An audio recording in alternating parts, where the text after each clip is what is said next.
Bonjour, bienvenue.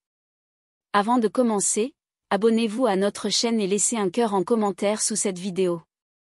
Il était exactement 3 heures du matin quand les coups ont explosé contre ma porte, violents, autoritaires, brisant le silence comme un coup de tonnerre en plein cœur de l'hiver.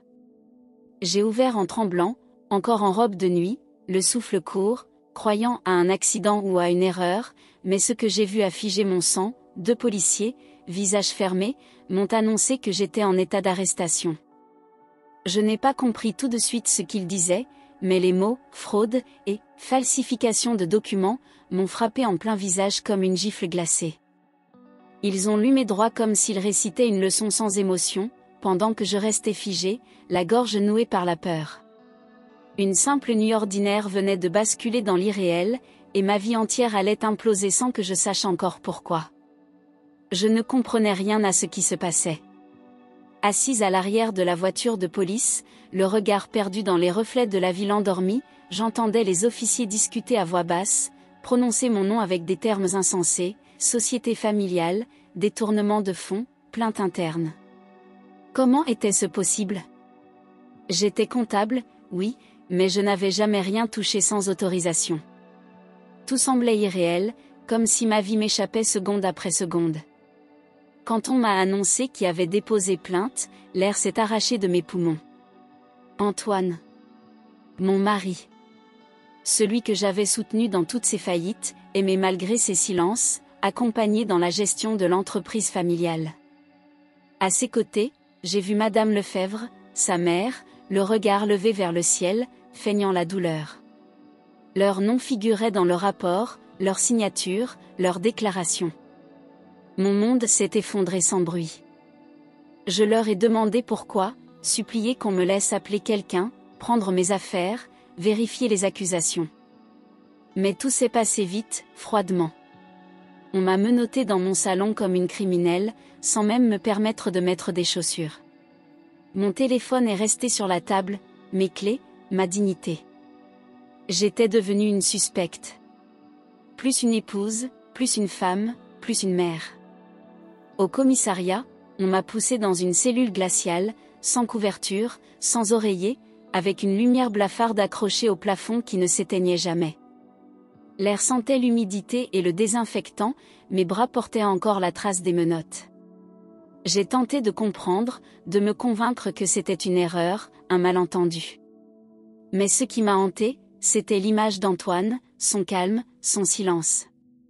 Il m'avait livré sans un mot. Le lendemain, on m'a fait asseoir devant un agent de police judiciaire et une jeune substitut du procureur, leurs regards durent poser sur moi. Ils ont commencé à dérouler un dossier, virement bancaire, signature, documents internes de l'entreprise. On m'accusait d'avoir siphonné des comptes vers un compte personnel que je ne connaissais même pas. Chaque mot qu'ils prononçaient me semblait absurde. Je n'avais jamais eu accès à ces fonds. Un avocat commis d'office est arrivé 30 minutes avant l'audition. Il a ouvert mon dossier, l'a parcouru d'un œil las, m'a dit que ça semblait sérieux, et qu'il valait mieux coopérer. J'ai tenté de lui expliquer que j'étais innocente, que quelque chose clochait, mais il n'écoutait pas. Il avait déjà baissé les bras. J'étais seule, noyée dans une machine qui broyait sans attendre. J'ai espéré, bêtement, qu'Antoine viendrait. Qu'il changerait d'avis, qu'il avouerait un malentendu, une erreur.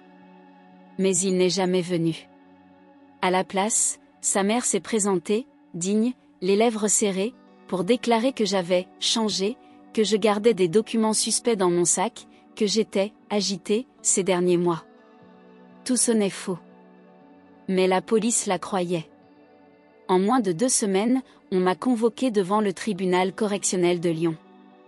Mon avocat n'a demandé aucun délai.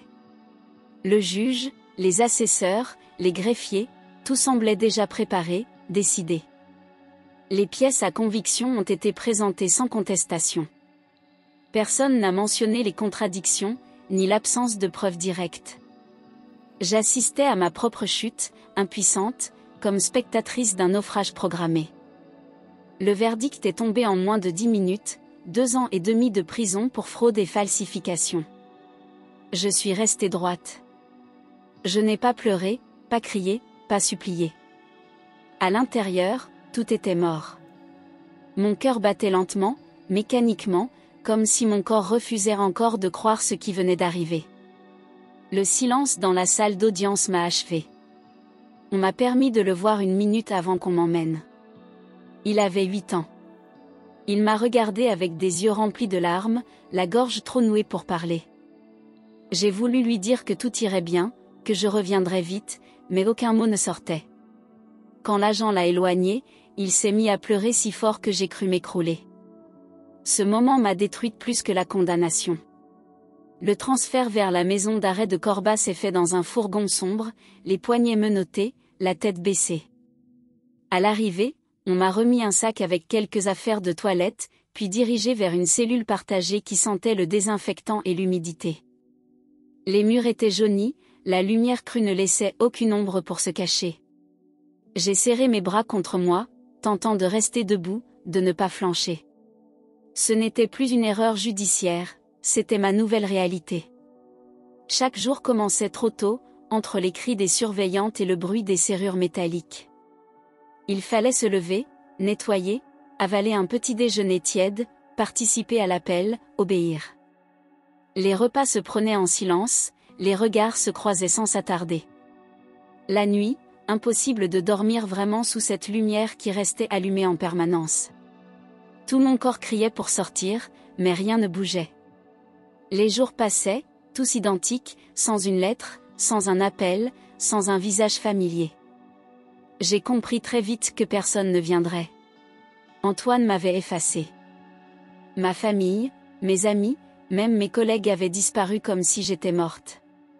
J'étais seule entre ces murs, abandonnée comme une faute qu'on préfère oublier. Le silence était plus violent que la prison elle-même. Claire est arrivée 2 semaines après moi, une femme d'une 40aine d'années, les yeux fatigués mais la voix douce. Condamnée pour une erreur médicale, elle portait elle aussi le poids de l'injustice. Rapidement, elle m'a tendu une couverture de plus, partagé ses astuces pour supporter le froid, le bruit, le vide. Elle ne posait pas de questions, elle écoutait. Grâce à elle, j'ai tenu debout. Un matin, une bénévole est passée avec des journaux, comme chaque mercredi. Elle a pointé du doigt une annonce immobilière en bas de page, la maison d'Antoine avait été vendue. Notre maison. Ma maison. Vendue sans mon accord, sans que je sois au courant. Mon cœur s'est serré, pour vendre, il fallait ma signature, ou un faux. Je n'ai pas dormi cette nuit-là, ni les suivantes. Je repassais chaque papier que j'avais signé, chaque dossier que j'avais touché, cherchant à comprendre. Ils avaient osé. Antoine et sa mère avaient osé falsifier ma signature pour vendre le seul bien que j'avais construit avec amour. Ce n'était plus un complot, c'était une extermination méthodique de ma vie. Et je n'avais aucun moyen de le prouver. Ce matin-là, je me suis levée avec une rage froide au fond du ventre. Je ne pleurais plus. J'étais vide, brûlée de l'intérieur. Ce n'était plus seulement l'injustice d'un tribunal, c'était l'abandon total, la trahison d'un homme que j'avais aimé plus que moi-même. Il s'enrichissait pendant que je pourrissais ici, loin de mon fils, loin de tout. Ils avaient gagné. Pour l'instant. Lors d'un atelier d'information juridique organisé par la prison, je me suis retrouvée face à une jeune femme aux cheveux attachés en queue de cheval, au regard vif et déterminé. Elle s'appelait Sophie, tout juste diplômée, bénévole par conviction. Elle a dit une phrase que personne n'avait prononcée depuis mon arrestation: « Si vous êtes innocente, je peux peut-être vous aider. » Mon cœur a vacillé. Je lui ai tout raconté. Sophie m'a écouté pendant plus d'1 heure, sans m'interrompre, prenant des notes, posant des questions précises. À la fin, elle a promis de demander une copie complète du dossier, y compris les mouvements bancaires et les expertises graphologiques. Pour la première fois depuis des mois, j'ai senti que quelqu'un me croyait, vraiment. Elle n'a pas promis de miracle. Mais elle m'a offert une chose que je n'espérais plus, une chance. 3 semaines plus tard, Sophie est revenue avec un dossier entre les mains, les sourcils froncés par la colère. Elle avait lu tout le rapport d'expertise et repéré une contradiction flagrante: la signature sur les documents clés n'avait pas la même inclinaison, ni la même pression que mon écriture authentique. L'expert n'avait pas comparé avec mes vrais exemplaires. On avait bâclé la preuve centrale. Et personne ne s'en était soucié. Dans les annexes du dossier, enfouis derrière les bilans et les bordereaux de virement, Sophie a mis la main sur une série de courriels entre Antoine et sa mère. Leur ton était glacial, stratégique, sans une trace d'hésitation. Ils parlaient de « sauver le nom de la famille », de « liquider ce qui doit l'être », d'« anticiper les conséquences ». Mon nom y apparaissait comme un simple obstacle à éliminer. C'était là, noir sur blanc, il m'avait sacrifié. Sophie a rédigé une requête en révision, chaque ligne appuyée par des pièces nouvelles, des preuves négligées ou ignorées par le premier tribunal.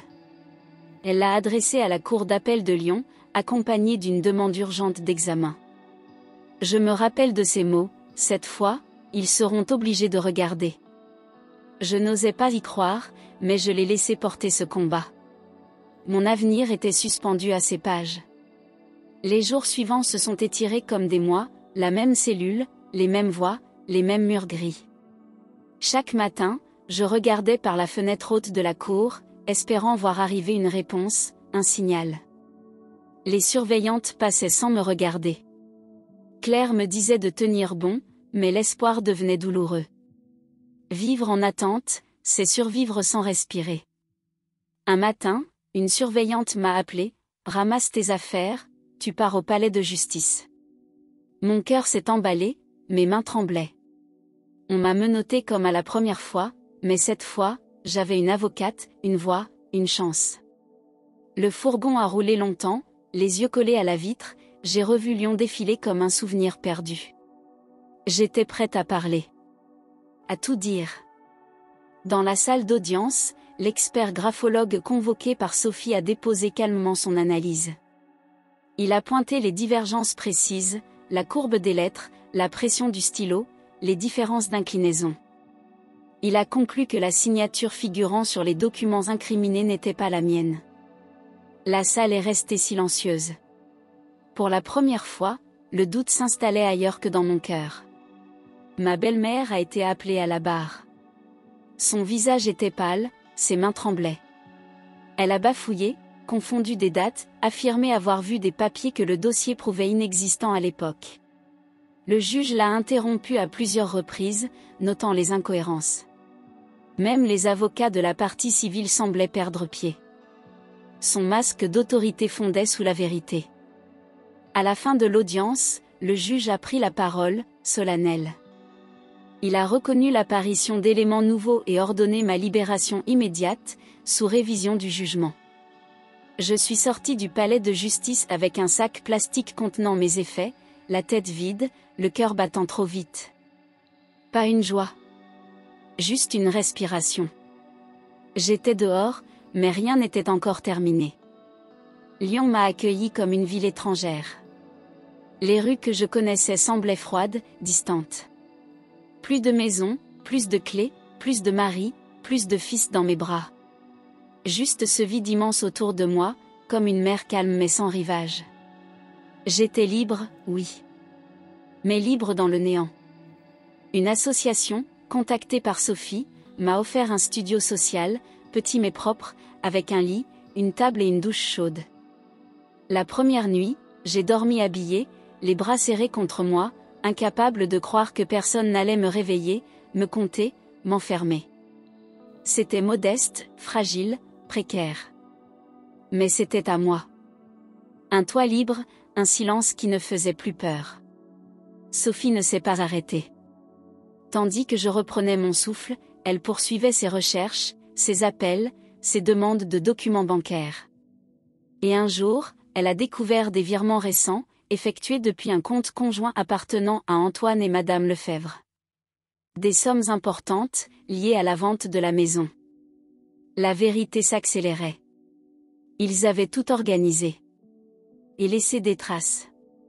Sophie a retrouvé un ancien comptable de l'entreprise, licencié peu avant mon arrestation.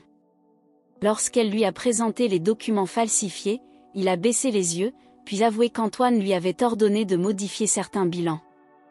Il avait eu des doutes mais n'avait rien dit par peur des représailles. Devant le greffier, il a accepté de témoigner sous serment. Ce que j'avais toujours pressenti devenait enfin audible pour la justice. Avec cette nouvelle déclaration, la police a obtenu un mandat de perquisition pour la maison de Madame Lefebvre. Ils ont fouillé tiroirs, dossiers, armoires, et trouvé plusieurs contrats signés de ma main, alors que j'étais déjà en détention. Les faux étaient grossiers, mais avaient suffi à convaincre la justice au départ. Les policiers ont photographié, scellé, emporté. Le vent tournait enfin. Toutes les pièces s'imbriquaient désormais, les faux documents, les virements, les témoignages, les courriels. Les sommes détournées avaient transité directement vers les comptes personnels d'Antoine et de sa mère. Rien ne permettait plus de douter de leur implication. La justice, lente et souvent aveugle, commençait à regarder dans la bonne direction. Cette fois, ce n'était plus moi qui étais dans leur viseur. Un matin à 8 heures, 2 voitures de police se sont arrêtées devant leur domicile cossu. Les agents ont frappé à la porte comme ils l'avaient fait pour moi. Cette fois, c'était eux qui ouvraient en pyjama, hébétés, démasqués. Les voisins regardaient par les fenêtres, surpris, incrédules. Antoine et sa mère n'étaient plus les respectables figures du quartier. Ils devenaient les suspects. À leur arrivée, elle a tenté de gagner du temps, a nié, puis, voyant les agents s'approcher du bureau, s'est précipitée vers la cheminée. Ils l'ont trouvée en train de jeter des feuilles dans les flammes, les mains couvertes de cendres, les yeux affolés. L'un des policiers l'a plaqué contre le mur pendant que l'autre sauvait ce qu'il pouvait des documents. Le masque de dignité s'était effondré dans les braises. Antoine, lui, n'était pas à la maison. Il avait tenté de fuir, alerté par un appel qu'il n'avait pas réussi à dissimuler. Il a été intercepté à la sortie de Lyon, au volant d'une voiture de location, avec un sac contenant des espèces, son passeport et des billets d'avion. Il n'a pas résisté, mais son regard, en croisant celui des agents, était vide. Comme s'il avait enfin compris que c'était terminé. Sophie m'a emmené discrètement jusqu'à la rue où les policiers intervenaient. Je suis restée dans la voiture, à l'écart, observant la scène à travers la vitre. Je n'ai pas souri, je n'ai pas pleuré. Il n'y avait ni vengeance ni satisfaction. Juste ce soulagement brut, profond, silencieux, j'étais témoin de leur chute comme ils avaient été spectateurs de la mienne. Le lendemain, les journaux locaux ont repris l'affaire, une femme innocente libérée après avoir été accusée à tort par son mari et sa belle-mère. Ma photo, prise à ma sortie du tribunal, illustrant l'article, mon regard droit, fatigué mais debout. Le public découvrait une histoire que moi seul avais vécue dans sa violence. Les regards commençaient à changer. On me rendait peu à peu mon nom. Quelques jours plus tard, j'ai reçu une convocation du président du tribunal. Il m'a reçu dans son bureau, en présence de Sophie, et a prononcé des mots que je n'attendais plus. « Madame, l'instruction de votre affaire a comporté des erreurs graves. » Il s'est levé. Il s'est excusé. Pas au nom du système entier, mais en son propre nom. Et cela, étrangement, m'a fait pleurer. L'État a ouvert une procédure d'indemnisation. Le calcul a été long, technique, sec. Mais au bout de quelques semaines, j'ai reçu un virement couvrant les dommages moraux, la perte d'emploi, la détention injustifiée. Ce n'était pas une récompense, ni une réparation suffisante. Mais c'était une reconnaissance. Un bout de justice qui s'écrivait enfin du bon côté de l'histoire. Il était là, dans le couloir du centre d'aide, plus grand, plus mince, les cheveux un peu plus longs. Quand il m'a vu, il a d'abord hésité, comme s'il avait peur d'un mirage, puis il a couru vers moi. Je l'ai pris dans mes bras, et il s'est mis à pleurer contre mon épaule, sans dire un mot. Nous sommes restés là, enlacés, le monde suspendu autour de nous. Ce moment a recousu une partie de mon cœur. L'histoire a circulé dans les médias, reprise par des journalistes qui s'indignaient de l'erreur judiciaire, des manquements, du silence. Mon visage passait à la télévision, ma voix enregistrée dans des podcasts, mais moi, je restais en retrait. Je ne cherchais ni vengeance ni gloire. Je voulais juste vivre, respirer, marcher sans qu'on me regarde comme une coupable. J'avais déjà trop donné à l'opinion. Le verdict est tombé quelques mois plus tard. Antoine, 4 ans de prison ferme, Madame Lefebvre, 3 ans avec mandat de dépôt immédiat. Ils sont sortis du tribunal comme je l'avais fait autrefois, menottés, escortés, les caméras fixées sur leur chute. Je n'ai pas assisté à l'audience. Sophie m'a juste envoyé un message, c'est fini. Et c'était tout ce que j'avais besoin de savoir. Une semaine après le jugement, j'ai reçu une lettre, écrite de la prison, signée d'Antoine. L'enveloppe est restée intacte pendant des jours sur la table de ma cuisine. Je la regardais sans la toucher, sentant l'odeur du passé enfermé dedans. Un matin, je l'ai déposée dans la boîte aux lettres de l'association, sans l'ouvrir. Je n'avais plus besoin de ces mots. Plus jamais. Il m'a fallu du temps pour comprendre que je n'attendais plus d'explications. Je n'avais plus besoin qu'il regrette, qu'il comprenne, qu'il me demande pardon. La justice avait parlé pour moi, plus fort que toutes mes supplications. Ce détachement n'était pas de l'indifférence. C'était ma survie. Mon cœur, enfin, était à moi. Avec l'argent de l'indemnisation, j'ai acheté un petit appartement à Villeurbanne. 2 pièces simples, avec des murs blancs et une grande fenêtre sur la rue. J'ai choisi les meubles un par un, lentement, comme on reconstruit une existence avec patience. Chaque détail m'appartenait, chaque silence aussi. Pour la première fois depuis longtemps, j'avais une adresse où je voulais vraiment être. Un jour, Sophie m'a parlé d'une fondation qui soutenait les femmes victimes d'erreurs judiciaires. J'y suis allée, d'abord pour écouter, puis pour aider. J'ai trié des dossiers, accueilli des témoignages, versé des cafés, offert des sourires que je ne croyais plus savoir faire. Là, au milieu de celles qui connaissaient ma douleur, je me suis sentie utile. Et debout. Elle s'appelait Aïcha.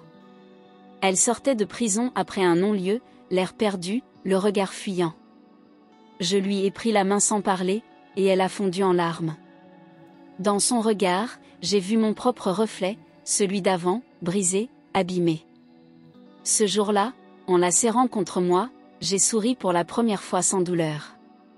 Je savais que j'étais guérie.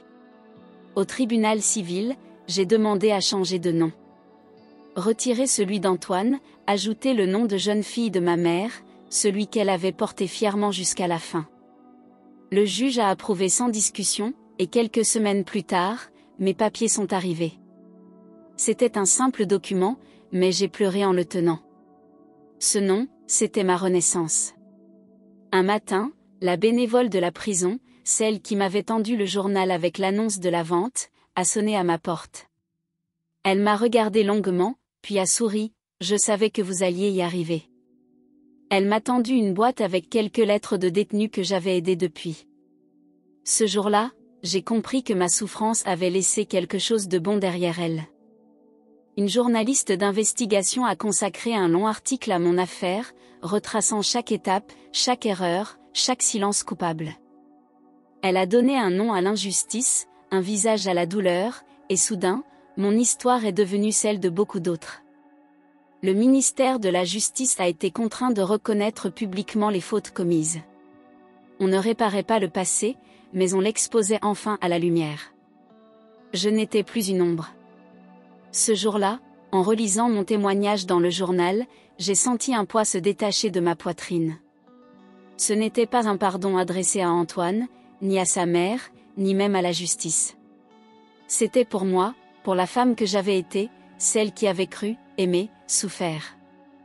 Je me pardonnais de ne pas avoir vu, de ne pas avoir fui, de m'être tue trop longtemps. Et ce pardon m'a libérée. J'ai traversé la place Bellecour par un matin clair, les épaules droites, les mains dans les poches, sans surveiller les regards. Autrefois, je marchais là avec honte, craignant d'être reconnue, pointée du doigt. Ce jour-là, c'était différent, je marchais entière. Sans poids, sans peur, sans dette intérieure. Cette paix valait plus que n'importe quelle victoire judiciaire. Quelques mois plus tard, j'ai reçu une carte postale signée Claire. Elle était sortie à son tour, après avoir purgé sa peine, et voulait me revoir. Nous nous sommes retrouvés dans un café discret, et quand je l'ai vue, j'ai ressenti une chaleur familière. Nous étions devenues sœurs d'épreuve, survivantes d'un monde clos. Elle m'a prise dans ses bras sans un mot. C'était comme rentrer à la maison. Un jour, un courrier du Conseil de l'Ordre des avocats est arrivé. Mon ancien avocat commis d'office avait été sanctionné pour manquement grave à la déontologie. Je l'ai lu sans colère. Ce n'était pas une revanche, juste un fait, une reconnaissance institutionnelle que mon abandon n'avait pas été normal. Ce n'était pas moi qui avais failli. Ce rappel officiel était une justice de plus.